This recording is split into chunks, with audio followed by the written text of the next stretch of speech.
Ukikuja kwa media kutuambia kwa press na wewe ndio minister ya watu, hiyo ni kusema nini?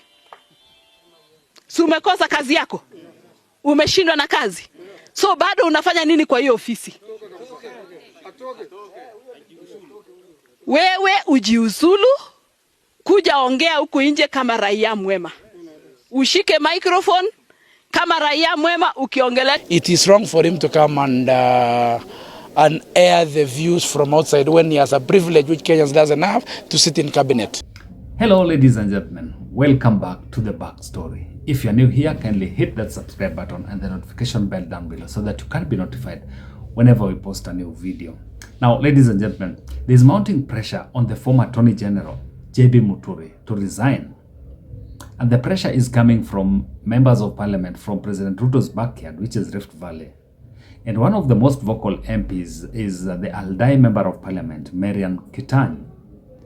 Kenyan and several other members of parliament have called on the former Attorney General to resign, citing his inability to address some of these issues at the cabinet level.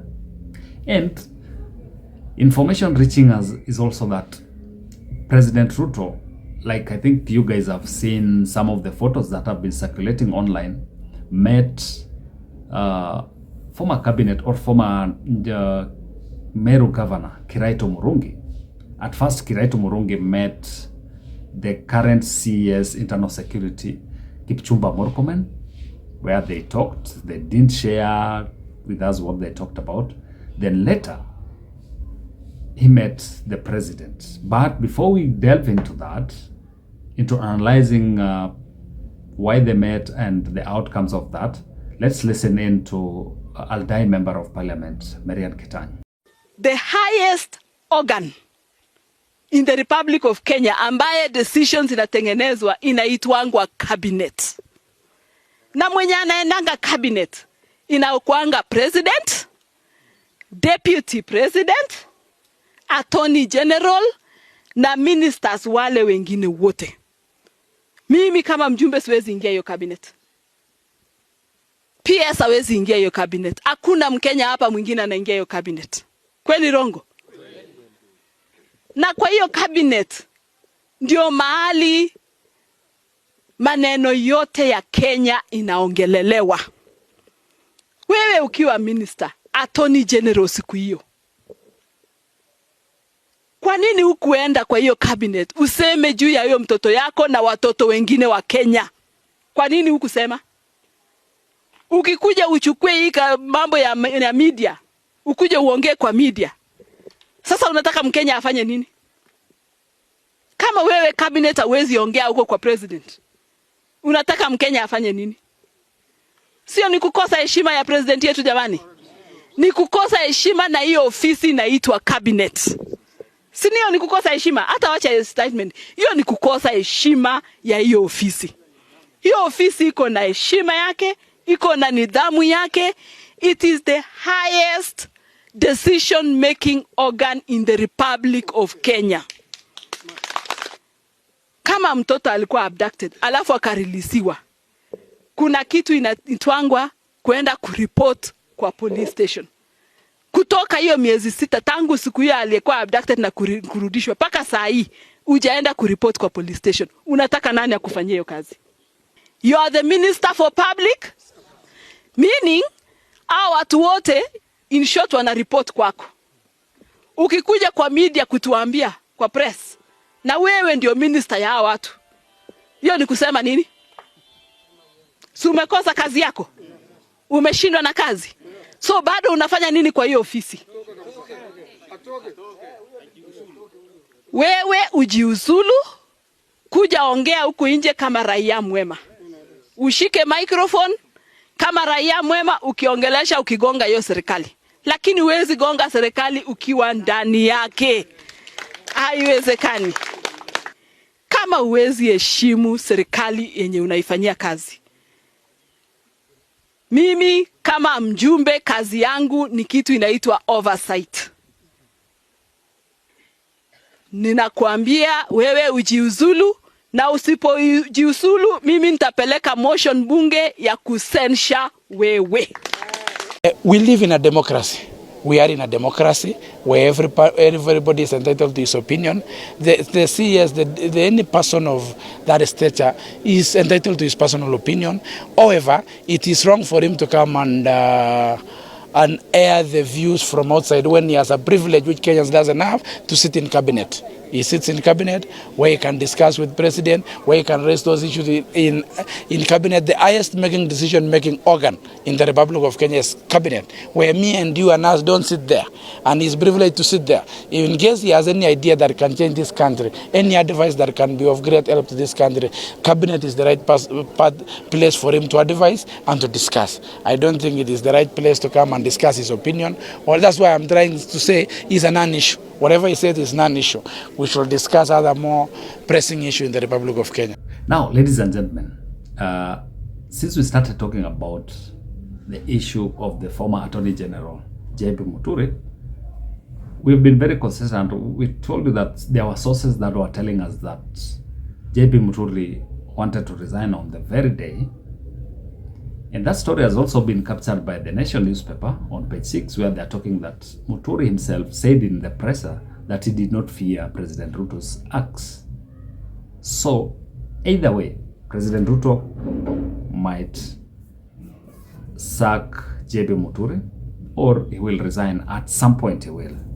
But what are the political ramifications? Because there's a lot of pressure from members of parliament from Rift Valley for JB MUTURI to resign or to be sacked. And just as you've listened to the videos, it is something that is developing. So what is the political ramification of this in case he is sacked or in case he resigns? The political effect of this will be that President Ruto will be dented politically in central Kenya, more so on the other side, that is the eastern side of Mount Kenya, that is Meru and Embu. So what President Ruto's handlers have come up with is a strategy to counter that effect. And the strategy to counter it is the inclusion of someone like Kiraitu Murungi, who is a veteran politician.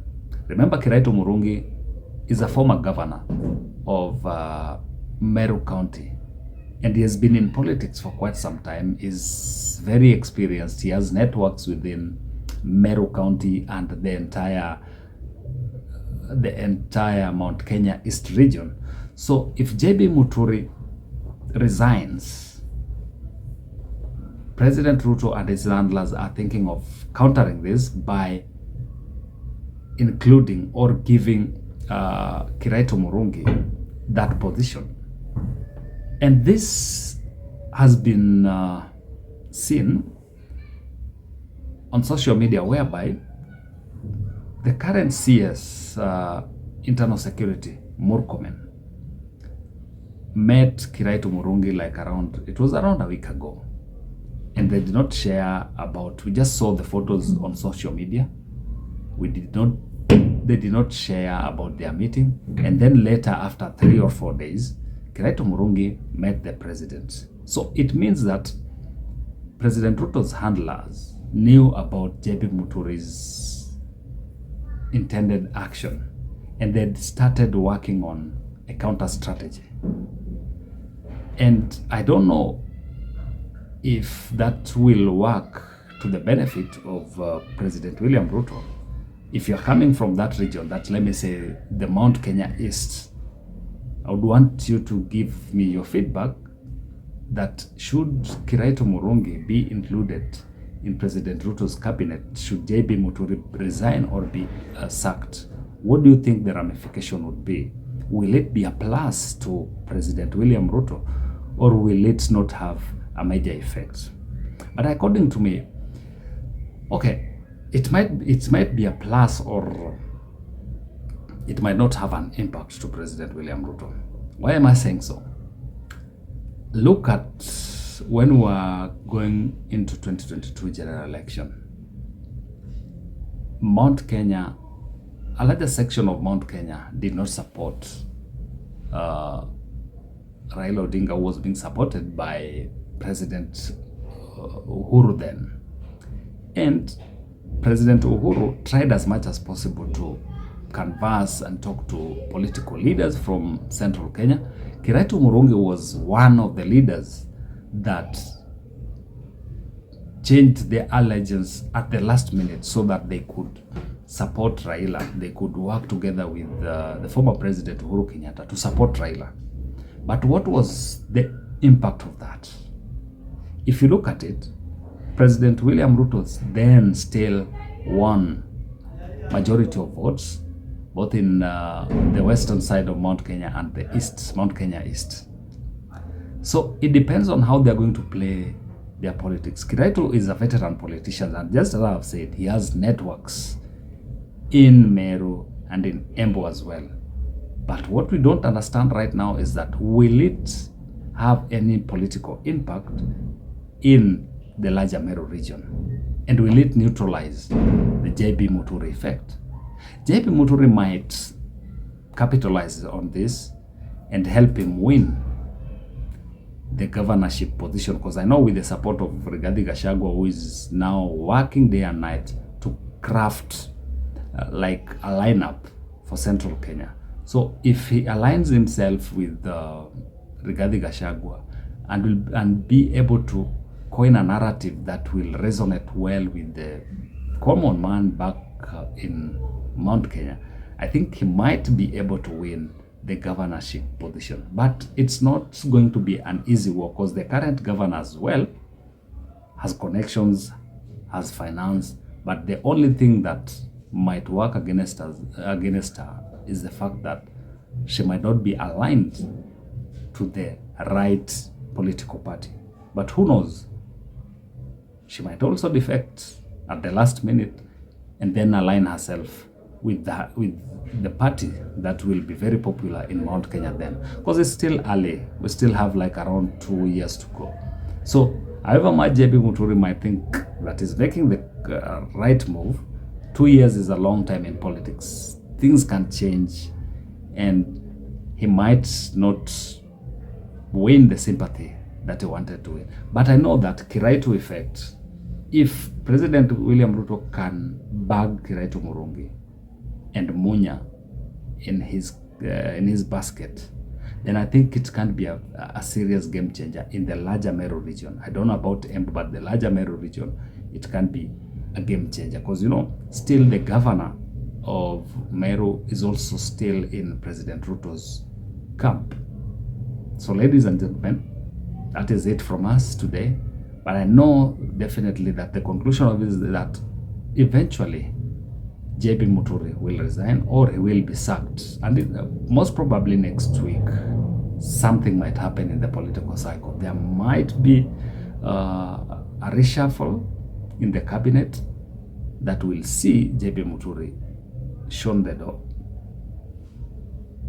and the introduction of another politician, the veteran politician Kiraitu Murungi, into President Ruto's cabinet, and that will shift the politics of the Mount Kenya East. So ladies and gentlemen, keep it here. If you're new here, kindly hit that subscribe button and the notification bell down below so that you can be notified whenever we post a new video. Until next time, bye bye.